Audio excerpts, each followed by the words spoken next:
आप सभी को नमस्कार।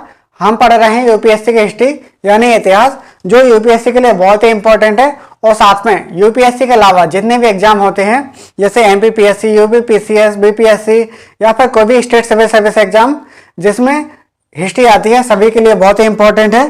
तो हम इसको बहुत अच्छे से पढ़ेंगे। कल हमने एक नया अध्याय शुरू किया था, नया चैप्टर, जैसे ताम्रपाषाण काल। कल हमने शुरू किया था ताम्रपाषाण काल कि ताम्रपाषाण काल क्या कहलाता है। तो हमने देखा था ताम्रपाषाण काल का मतलब तांबा व पत्थर, मतलब ऐसा कालखंड, ऐसा काल जिसमें मानव तांबा व पत्थर को यूज कर रहा था। जैसे मानव तांबा व पत्थर को यूज कर रहा था तो ऐसे कालखंड को हम क्या बोलेंगे? ताम्रपाषाण काल। और इसको हमने ये बताया था कि चैल्कोलिथिक एज है। इसको हम क्या बोलते हैं? Chalcolithic age. जो चैल्को का मतलब क्या था? चैल्को मतलब था यहाँ पर तांबा और लिथिक का मतलब था पत्थर। चैल्को का मतलब तांबा और लिथिक का मतलब पत्थर था। तो हमने यहाँ तक देखा था और इसके बारे में और ही हमने कालखंड देखा था कि इसका कौन सा कालखंड कैसा है। और हमने देखा था कि परवर्ती हड़प्पा सभ्यता और समकालीन ताम्रपाषाण संस्कृतियाँ। तो हमने ये पढ़ लिया था। आज हम इसके ये देखेंगे कि कहाँ कहाँ पर ताम्रपाषाण संस्कृतियाँ, कौन कौन से स्थान पर हमें ताम्रपाषाण काल के साक्ष्य प्राप्त हुए हैं। तो हेडिंग डाल लीजिए स्थल, ताम्रपाषाणकालीन स्थल, नाम डाल लीजिए ताम्रपाषाणकालीन, ताम्रपाषाणकालीन स्थल। तो हम आज यहां से शुरू करने जा रहे हैं ताम्रपाषाणकालीन स्थल। तो प्लीज आप इस वीडियो को लाइक, शेयर और सब्सक्राइब करिए ताकि वीडियो सभी तक पहुंच जाए। और प्लीज आप इस वीडियो को पूरा देखिए क्योंकि ये वीडियो बहुत ही इंपॉर्टेंट है, जो अक्सर एग्जाम में पूछी जाती है। अगर एग्जाम में क्वेश्चन आ रहा है ताम्रपाषाण काल से तो मैक्सिमम चांस ये रहेंगे कि यहीं से आएगा। तो डालिए ताम्रपाषाण संस्कृतियां। अब चूंकि ताम्रपाषाण संस्कृतियां अगर हम ये देखते हैं तो हमने आपको कल बताया था कि इसको 3 पार्ट में डिवाइड किया।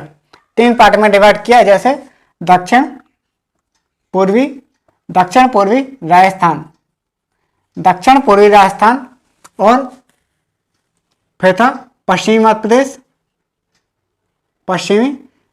प्रदेश और पश्चिमी महाराष्ट्र।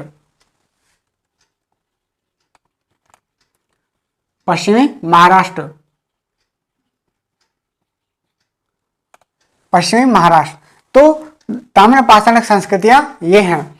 और ये क्या है? अब हम क्या करेंगे, जैसे दक्षिण पूर्वी राजस्थान, तो ये दक्षिण पूर्वी राजस्थान में ताम्रपाषाण एक संस्कृतियां हैं, ताम्रपाषाण काल। तो ये कहां पर था? ये था बनास नदी के किनारे। कहां था? बनास नदी के किनारे या फिर तट पर। और अगर हम देखें पश्चिमी मध्य प्रदेश तो ये कहां पे था? ये था नर्मदा के तट पर, नर्मदा नदी के तट पर। अगर हम देखें पश्चिमी महाराष्ट्र तो ये था गोदावरी की सहायक है, जो गोदावरी की सहायक प्रवरा नदी के तट पर, प्रवरा नदी के तट पर, गोदावरी नदी के सहायक प्रवरा नदी के तट पर, जो बाएं तरफ था। और जैसे हम देखते हैं दक्षिण पूर्वी राजस्थान, तो दक्षिण पूर्वी राजस्थान में अगर हम देखें तो ये था हमारा आहार संस्कृति। क्या था? आहार संस्कृति। अगर हम यहां पर देखें पश्चिमी मध्य प्रदेश, तो यहां पर 2 संस्कृतियां थी। पश्चिमी मध्य प्रदेश में 2 संस्कृतियां थी। जैसे एक संस्कृति थी हमारी कायथा संस्कृति और एक संस्कृति थी हमारी मालवा संस्कृति।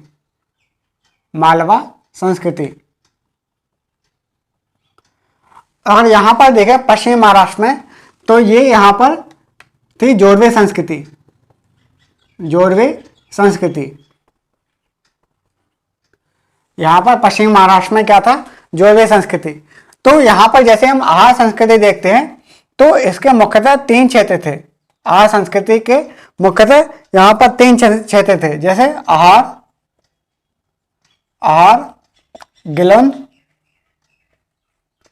गिलोंद और बालाथल। आहार, गिलोंद और बालाथल। और यहाँ पर अगर हम देखें काथा संस्कृति में, तो यहाँ पर था एरण, त्रिपुरी, और यहाँ पे था उज्जैनी। एरण, त्रिपुरी और उज्जैनी। जो एरण था वो था सागर में,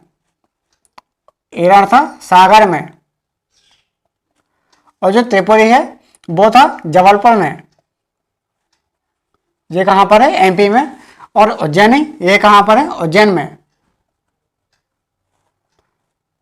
और जो मालवा संस्कृति है, तो मालवा संस्कृति को अगर हम देखें तो ये था मालवा, नागदा और नगदा टोली।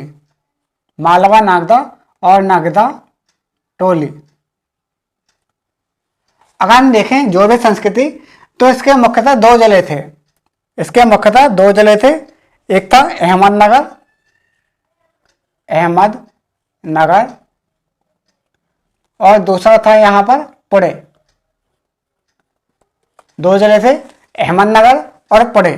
तो जो अहमदनगर था, तो अहमदनगर में एक जगह थी जोड़वे।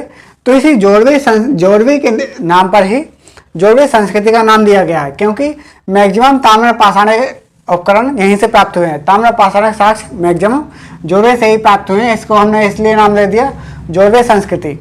और जो पश्चिमी महाराष्ट्र, कुल मिलाकर ताम्र पाषाणिक उपकरण मैक्सिमम तो पूरे महाराष्ट्र में है, लेकिन मैक्सिमम क्या हुआ कि पश्चिमी महाराष्ट्र में इसके ज़्यादा साक्ष्य पाए गए।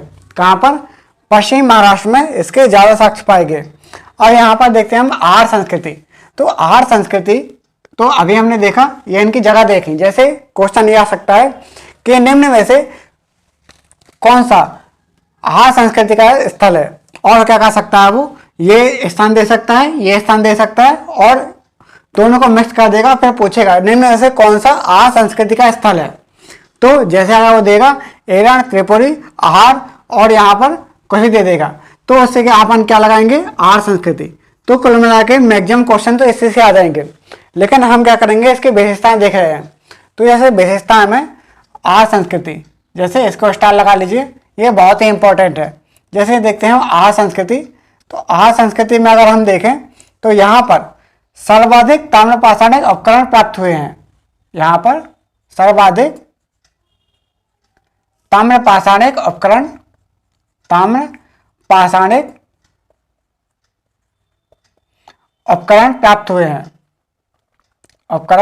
प्राप्त हुए हैं। जो आहार है, आहार में सर्वाधिक ताम्र पाषाणिक उपकरण प्राप्त हुए हैं। इसके लिए इसको आहार को हम क्या बोलते थे, ताम्रवती। इसलिए हम इसको क्या बोलते हैं, ताम्रवती। इसलिए हम इसको ताम्रवती बोलते हैं। क्योंकि जैसे एग्जाम में क्वेश्चन आ सकता है कि बहुत सारे ऑप्शन दे दिए और पूछा कि निम्न में से कौन सा, कहां पर तांबा के सबसे ज्यादा उपकरण प्राप्त हुए हैं। तो अगर ये ऑप्शन दे दें तो ये यहाँ पर तो सबसे अधिक तांबा के उपकरण प्राप्त हुए ही है, लेकिन जो इनमें सबसे ज्यादा है तो वो है आहार। तो यहाँ पर आहार में सबसे ज्यादा तांबा के उपकरण प्राप्त हुए हैं। और अगर हम देखें तो यहाँ पर कपड़े की छपाई के, आहार में ही कपड़े की छपाई के ठप्पे प्राप्त हुए हैं। और यहीं पर रंगाई व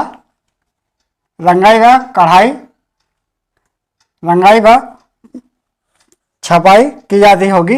तो यहाँ के कारखाने भी मिले हैं कि यहीं पर कपड़े की रंगाई और छपाई के कारखाने बने होंगे, तभी तो यहाँ पर छपाई रंगाई होती थी। तो यहाँ पर कारखाने के साक्ष्य मिले हैं। और यहीं पर पत्थर के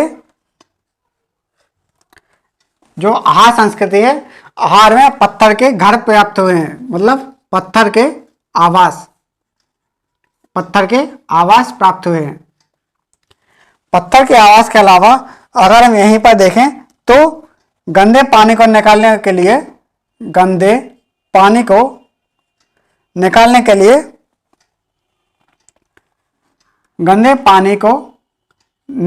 लिए एक विधि थी चक्रकूप। निकालने के लिए चक्रकूप विधि का साक्ष्य प्राप्त हुए हैं। यहां पर चक्रकूप विधि के साक्ष्य प्राप्त हुए हैं, मतलब गंदे पानी को निकालने के लिए चक्रकूप विधि के साक्ष्य प्राप्त हुए हैं। और यहीं से हमें कांसे की चादर भी प्राप्त हुई है, कांसे की चादर। यहीं से आहार से कांसे की चादर प्राप्त हुई है। तो यहाँ पर आहार की क्या विशेषता है, जैसे सर्वाधिक ताम्र पाषाण उपकरण कहाँ से प्राप्त हुए हैं, आहार से, इसलिए हम क्या बोलते हैं, ताम्रपति। और यहीं पर अगर देखें तो कपड़े की छपाई के ठप्पे प्राप्त हुए हैं। और यहीं आहार से जब कपड़े की छपाई के ठप्पे प्राप्त हुए हैं तो इससे क्या प्रतीत होता है कि वहां पर कपड़े की छपाई और रंगाई के कारखाने रहे होंगे, कपड़े की छपाई और रंगाई के कारखाने रहे होंगे। और यहीं पर आहार में पत्थर के आवास स्थल प्राप्त हुए हैं, पत्थर के आवास स्थल प्राप्त हुए हैं। और यहीं पर गंदे पानी को निकालने के लिए चक्रकूप विधि के सबसे ज्यादा यूज हुआ होगा, तो यहाँ पर इसके भी साक्ष्य प्राप्त हुए हैं। और यहीं पर कांसे की चादर के भी साक्ष्य प्राप्त हुए हैं, तो मतलब यहीं से आहार से कांसे की चादर के साक्ष्य प्राप्त हुए हैं। और यहीं पर अगर हम देखें गिलंद में अगर हम देखें तो पत्थर के उपकरण भी प्राप्त हुए हैं, पत्थर के उपकरण व तांबा के भी उपकरण, पत्थर के उपकरण प्लस तांबा के उपकरण, पत्थर के उपकरण और तांबा के उपकरण, दोनों के उपकरण प्राप्त हुए। कहां से, गिलंद से। गिलंद से पत्थर के उपकरण और तांबा के उपकरण, दोनों के उपकरण प्राप्त हुए हैं। और यहीं पर अगर हम देखें तो यहाँ की एक और खास बात थी कि अग्निकुंड के साक्ष्य प्राप्त हुए हैं। क्या, अग्निकुंड के साक्ष्य प्राप्त हुए हैं। जैसे दो बातें बहुत खास है कि पत्थर के उपकरण और तांबा के उपकरण, मतलब पत्थर के उपकरण यहाँ पर ज्यादा थे और तांबा के उपकरण कम थे। और यहाँ से अग्निकुंड के साक्ष्य प्राप्त हुए हैं। जैसे क्वेश्चन में आ सकता है कि ऐसा कौन सा ताम्र पाषाण का स्थल है जहां से अग्निकुंड के साक्ष्य प्राप्त हुए हैं, तो वह स्थल था गिलंद। तो गिलंद से ताम्र पाषाण यहाँ पर अग्निकुंड के साक्ष्य प्राप्त हुए हैं, ताम्र पाषाण अग्निकुंड के साक्ष्य प्राप्त हुए हैं। अगर हम एक स्थान देखते हैं बालाथल, तो बालाथल में क्या हुआ, पत्थर व तांबे के दोनों के उपकरण प्राप्त हुए हैं, दोनों के उपकरण प्राप्त हुए हैं। जो पत्थर और तांबा दोनों के ही उपकरण प्राप्त हुए हैं, तो ये कहां से, बालाथल से भी पत्थर और तांबे के दोनों के उपकरण प्राप्त हुए हैं। और अगर हम देखें जैसे यहाँ पर है एरण, तो एरण की कोई खास बात नहीं है, केवल ये है कि सागर में स्थित है, सागर जिले में है। और त्रिपुरी कहाँ है, जबलपुर में है। और उज्जैनी कहाँ पर है, उज्जैन में। अगर हम देखें मालवा संस्कृति, इसको आप लिख लीजिए, पत्थर के उपकरण प्लस तांबे के उपकरण। अगर हम देखें मालवा संस्कृति, तो मालवा संस्कृति पत्थर व तांबा। अगर हम देखें मालवा संस्कृति, तो मालवा संस्कृति में यहां पर तीन बातें देखने मिलती हैं। तीन बातें क्या देखने मिलती हैं कि यहां पर मालवा में उत्कृष्ट कोटि के मेढ़भांड प्राप्त हुए हैं। क्या, उत्कृष्ट कोटि के मेढ़भांड, मतलब बर्तन प्राप्त हुए हैं। मालवा से क्या हुआ है, उत्कृष्ट कोटि के बर्तन प्राप्त हुए हैं। तो उत्कृष्ट कोटि के बर्तन कैसे, कि जैसे लाल रंग के बर्तन होंगे, लाल रंग के बर्तन हैं और उस पर काली रंग की पट्टियां बनी थी। लाल रंग के बर्तन थे, जैसे अगर ये कोई लाल रंग का कोई बर्तन है तो उस पर काले रंग की ऐसी पट्टियां बनी थी, जो डिजाइन थी वो काले रंग की थी। तो यहाँ पर ये कहाँ पर प्राप्त हुए? ये हुए मालवा में ऐसे प्राप्त हुए हैं। और अगर देखें तो चरखा व तकली के साक्ष्य प्राप्त हुए हैं यहीं से, मालवा से मृदभांड, मालवा से उत्कृष्ट कोटि के मृदभांड प्राप्त हुए हैं और यहीं से मालवा से ही चरखा व तकली के साक्ष्य प्राप्त हुए हैं। क्या? चरखा और तकली के साक्ष्य प्राप्त हुए हैं।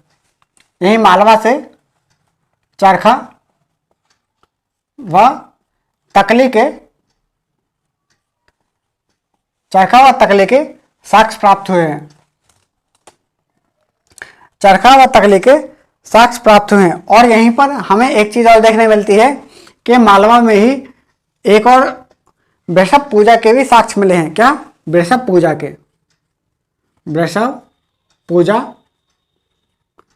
वृषभ पूजा के भी साक्ष्य मिले हैं। वृषभ पूजा मतलब क्या हुआ?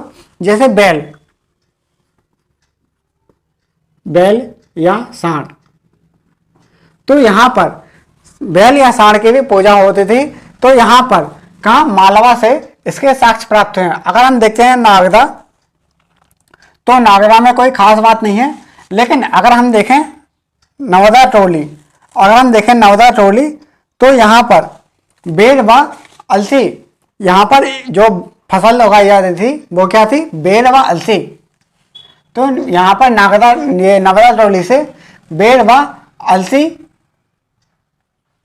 अलसी के उगाए जाने के साक्ष्य प्राप्त हुए हैं। जो नागदा है, नागदा तो यहाँ पर कुछ नहीं है, लेकिन जो नगदा टोली है, तो नगदा टोली से बेल व अलसी के साक्ष्य प्राप्त हुए हैं। और अगर देखें तो नागदा में एक और खास विशेषता है कि यहाँ पर अनाज के कई सारे प्रकार, कई किस्में प्राप्त हुई हैं। जो नगदा टोली है, यहाँ से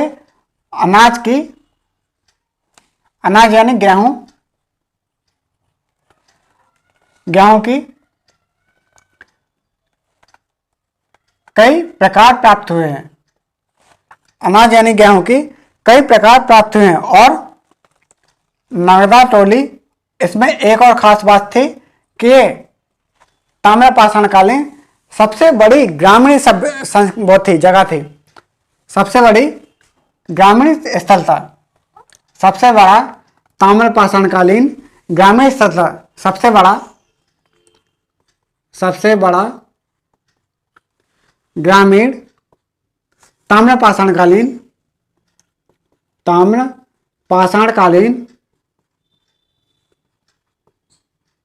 ग्रामीण स्थल था। सबसे बड़ा ताम्रपाषाणकालीन ग्रामीण स्थल था, वो क्या था? नगदा टोली। सबसे बड़ा ताम्रपाषाणकालीन यहाँ पर क्या था? नगदा टोली। अगर हम देखें अहमदनगर, तो यहाँ पर अहमदनगर जिले में कौन कौन जगह थी? एक था जोरवे, जोरवे के बाद नेवासा, यहाँ पर अहमदनगर में जोरवे, नेवासा और देमाबाद, जोरवे, नेवासा और देमाबाद। तो यहाँ पर ये कहाँ पर था? ये अहमदनगर जिले में। अगर हम देखें पुणे में, तो पुणे में कौन कौन से जिले थे? पुणे में थे चंदौली, इनामगांव,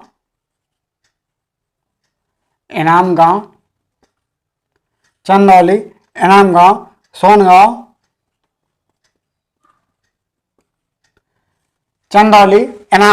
सोनगांव, प्रकाश और नासिक। यहाँ पर जोड़वे संस्कृति में दो जिले मिलते हैं, एक है अहमदनगर और पुणे। ये क्या है? जिले हैं अहमदनगर और पुणे। यहाँ पर ये दो जिले मिलते हैं। तो अहमदनगर के अंतर्गत मिलता है जोरवे, नेवासा और देमाबाद। कौन से? जोरवे, नेवासा और देमाबाद। और यहाँ पर पुणे में मिलते हैं चंदौली, इनामगांव, सोनगांव, नासिक और प्रकाश। कौन कौन से? चंदौली, सोनगांव, इनामगांव, प्रकाश, नासिक। ये 5 गांव मिलते हैं, ये 5 स्थान मिलते हैं जो ताम्रपाषाणिक स्थान थे। और हम यहाँ पर इनकी विशेषताएं देख रहे हैं। जैसे अगर हम नेवासा को अगर लें तो नेवासा एक ऐसा स्थान था जहाँ पर कपास व पटसन के साक्ष्य मिले हैं। तो यहाँ पर नेवासा एक ऐसा स्थान था जहाँ कपास व पटसन के साक्ष्य मिले हैं। कपास व पटसन के साक्ष्य मिले हैं। पटसन के साक्ष्य मिले हैं। और दैमावाद, अगर हम दैमावाद को देखें तो दैमावाद इस ताम्रपाषाणकालीन संस्कृति की सबसे बड़ा नगर था। ताम्रपाषाणकालीन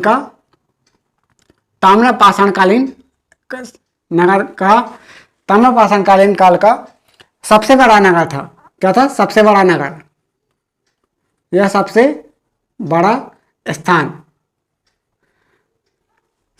स्थान था। जो दैमावाद था वो ताम्रपाषाणकालीन काल का सबसे बड़ा स्थान था, यहाँ का सबसे बड़ा स्थान। अगर हम देखें तो दैमावाद में हमें एक चीज़ और देखने मिलती है कि यहाँ पर दैमावाद में एक कांसे का रस भी प्राप्त हुआ है। क्या? कांसे का रस प्राप्त हुआ है। क्योंकि हमको पता है कि हम या फिर आगे पढ़ेंगे कि कांस्य युगीन सभ्यता हमारी कौन सी थी? सिंधु घाटी सभ्यता। कांस्य युगीन सभ्यता क्या थी? सिंधु घाटी सभ्यता। जो सिंधु घाटी सभ्यता है वो कांस्य युगीन सभ्यता थी। लेकिन यहाँ पर क्या है? कांसे का रस प्राप्त हुआ। इससे हमें ये पता चल रहा है कि जो यहाँ पर ताम्रपाषाणी संस्कृति थी वो कांस्य युगीन सभ्यता के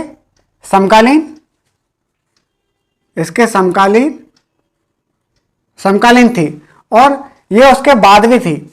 अब चूंकि हमने कल पढ़ा था कि परवर्ती हड़प्पा सभ्यता, मतलब हड़प्पा सभ्यता के बाद में, यानी समकालीन और बाद में दोनों में थी। समकालीन कैसे? क्योंकि हमें यहाँ पे दिख रहा है कांसे का रथ। और अगर देखा जाए तो दैमावाद की एक और विशेषता है कि दैमावाद ये सिंधु घाटी सभ्यता का सबसे दक्षिणतम हिस्सा है। दैमावाद सिंधु घाटी सभ्यता का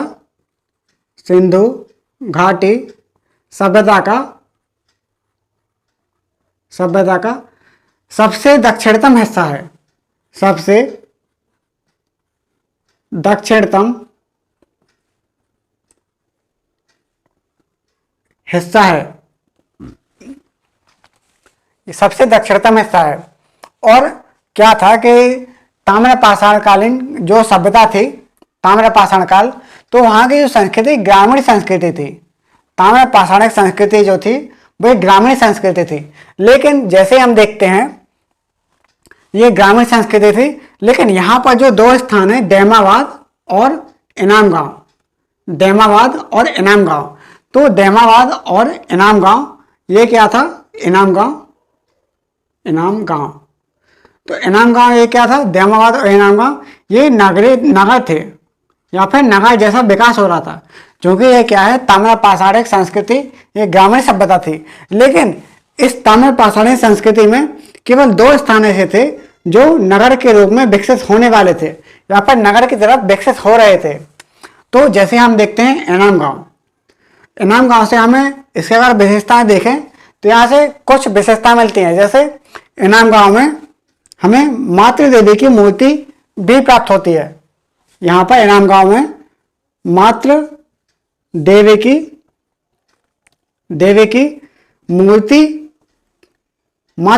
मूर्ति भी मिलती है। इनाम गांव से हमको मातृ देवी की मूर्ति प्राप्त होती है।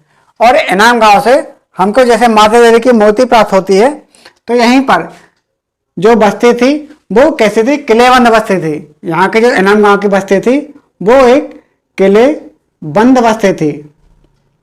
किलेबंद बस्ती मतलब ये क्या था? इसमें किले बंद था। ये क्या है? इसका किला बंद था और किले के चारों तरफ खाई थी। चारों तरफ खाई थी। चारों ओर इसमें खाई थी।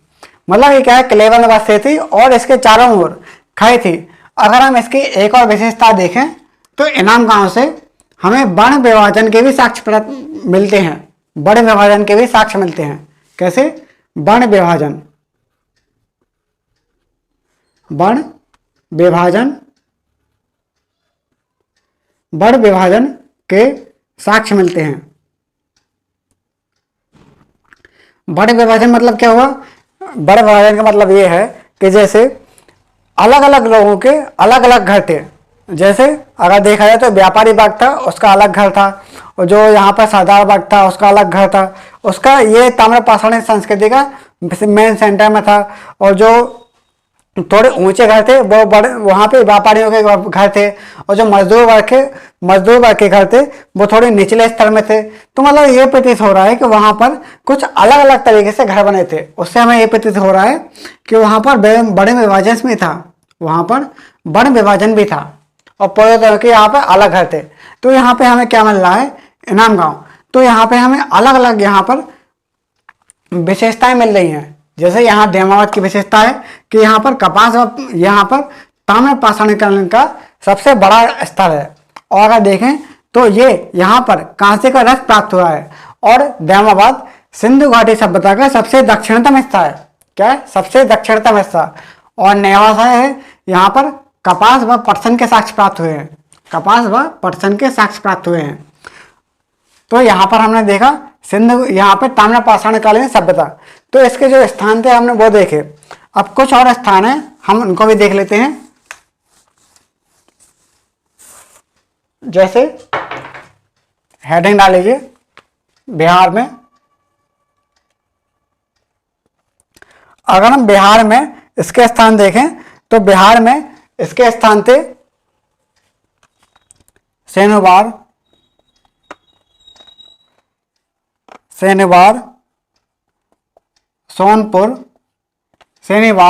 सोनपुर, ताराडीह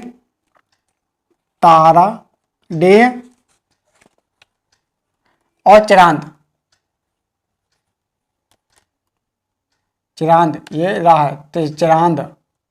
तो यहाँ पर बिहार में कौन कौन से स्थान थे? सेनुवार, सोनपुर, ताराडीह और चिरांद। कौन कौन से स्थान थे? सेनुवार, सोनपुर, ताराडीह और चिरांद। अगर हम यहाँ पर देखें यूपी में, तो यूपी में कुछ स्थान थे। जैसे इलाहाबाद का जो विंध्य प्रदेश वाला क्षेत्र है, इलाहाबाद का विंध्य प्रदेश वाला क्षेत्र, इलाहाबाद जैसे प्रयागराज हो गया, वो इलाहाबाद के पास विंध्य क्षेत्र,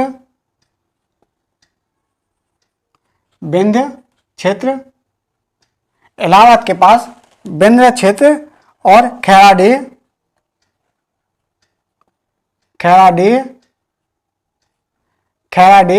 और खैराडीह के अलावा फिर एक था नरहन। कौन कौन से? बिहार में सेनुवार, सोनपुर, ताराडीह और चिरांद। यहाँ पर चिरांद। और अगर हम देखें यूपी में, तो यूपी में जैसे इलाहाबाद के पास विंध्य क्षेत्र था, जो वहाँ पर खैराडीह और नरहन। अगर हम यहाँ पर देखें तो पश्चिम बंगाल में भी एक स्थान है। पश्चिम बंगाल में एक स्थान है बीरभूम जिले में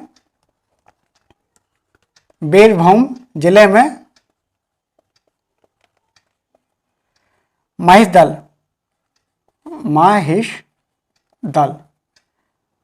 कौन सा स्थान है? बीरभूम जिले में महिषदल। तो ये स्थान है कुछ स्थान है जो ताम्रपाषाणकालीन स्थल थे। जैसे भारत के पूर्वी भाग में भी कुछ स्थल थे। तो पूर्वी भाग में जैसे बिहार में सेनुवार, सोनपुर, ताराडीह, चिरांद, और जैसे उत्तर प्रदेश में इलाहाबाद के पास विंध्य क्षेत्र, खैराडीह, नरहन, और वेस्ट बंगाल में बीरभूम जिले में महिषदल। अब क्या हो रहा था? जो पूर्वी भाग था, पूर्वी भाग में चावल की खेती ज़्यादा होती थी। चावल और मछली पालन ज़्यादा हो रहा था और चावल की खेती ज़्यादा हो रही थी। जो पूर्वी भाग था, पूर्वी भाग में चावल की खेती ज़्यादा हो रही थी और यहाँ पर मछली पालन भी ज़्यादा हो रहा था, मछली पालन। जबकि जो पश्चिमी भाग था, पश्चिमी भाग में गेहूं और जौ उपजाए रहे थे।